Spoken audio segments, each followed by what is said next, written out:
The video review will start in a few seconds, but as a reminder, remember if you have a question, comment, or suggestion about this video review, the link is provided on the page below.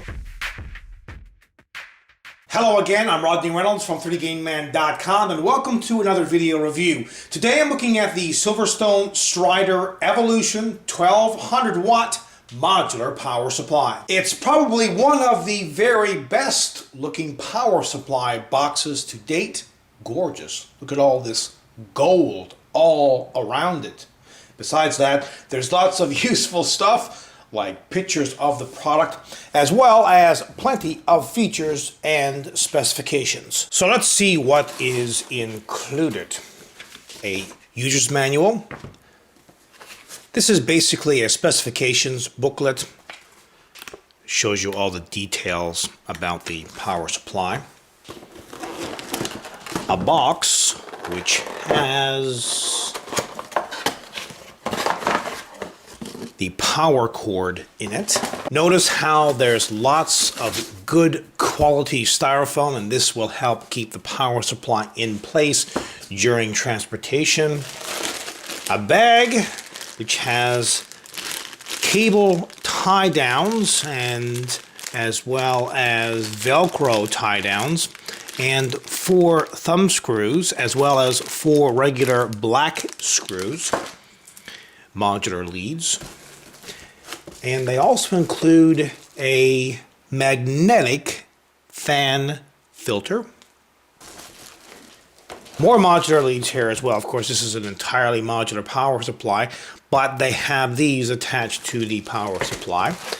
And they have the power supply in a bubble wrap bag. The Strider Gold Evolution series of power supplies are currently available in a number of wattages ranging from 750 all the way up to 1200. I'll be reviewing the 1200 watt model today, which has a peak power of 1300 watts. Now, how is this wattage determined? Well, to understand that, you need to know what rails are. And rails are basically well-regulated transformers which convert domestic current into the voltage that your computer system can use. And there are essentially 2 different rails, the 3.3/5 volt rail and the 12 volt rail.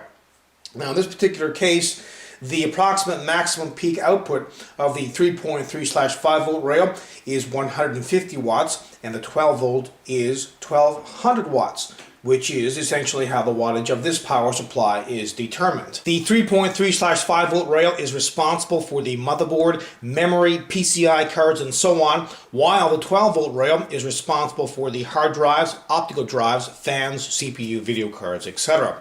It is also very important to know the peak amps on each rail.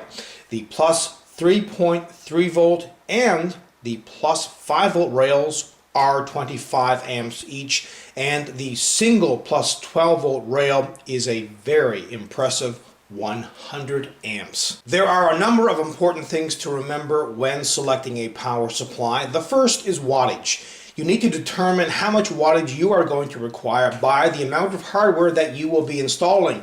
Generally speaking, a medium to high-end gaming rig would require a 500 to 700 watt power supply. For a hardcore system, select a power supply that's around 800 watts. If, however, you are building an extreme gaming rig with a top-of-the-line, multiple video cards set up with lots of other hardware, select a power supply that's 1000 watts or greater. Second, it should be at or above 80% efficient at typical load. This power supply's efficiency is 88 to 91% at 20 to 100% loading. Third, it should meet the latest ATX and other current standards, environmental directives, overvoltage, undervoltage, and other protections. This power supply meets all current standards. Fourth, I'd recommend choosing a power supply that has APFC. APFC, or active power factor correction, assists the power supply in being more efficient and therefore stable under load. APFC basically reduces total harmonics, corrects input voltage, and it allows for full input voltage range. Thankfully, this power supply has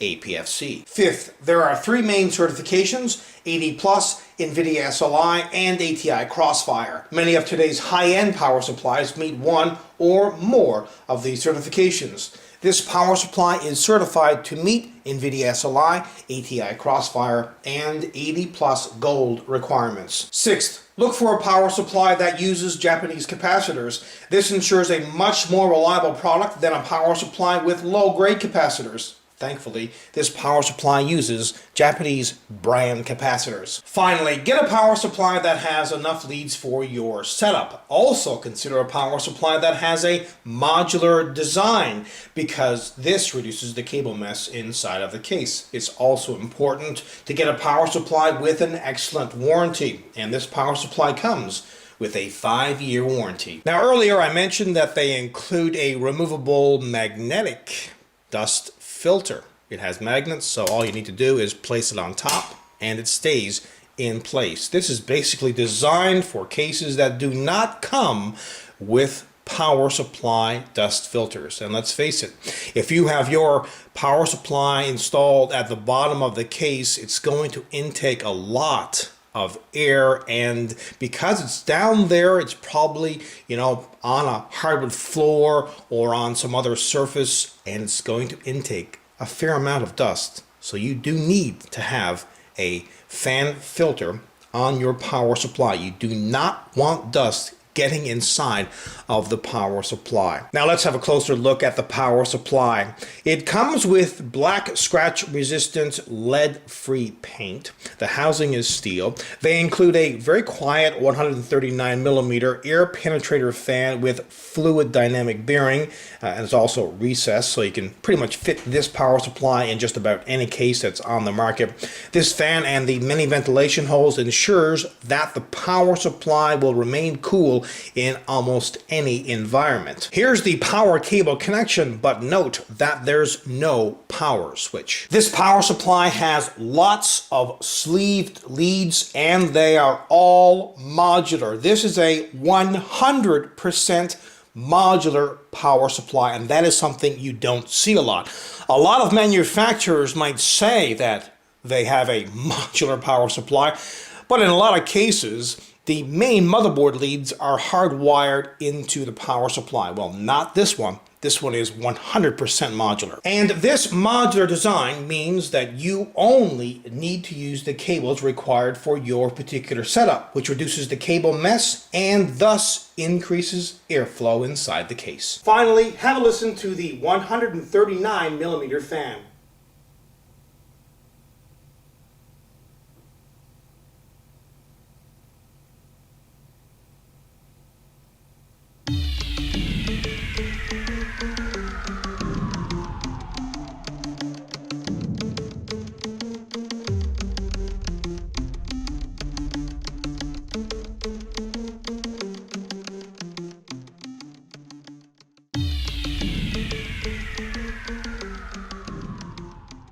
Now remember that currently the Strider Gold Evolution series of power supplies are available in 4 different models: a 750 watt, 850 watt, 1000 watt, and 1200 watt.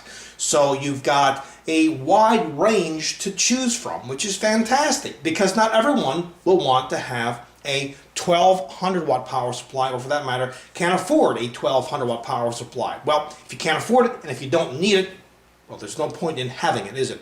So they give you that option. I think that's great to have such a range of power supplies in this particular series, and it is a fantastic series. The Gold Strider has been a series of power supplies that have been around for quite a while, and they are proven and tested, and they work extremely well. As a matter of fact, I still have the Strider Gold in my computer system, but I'll be upgrading very soon.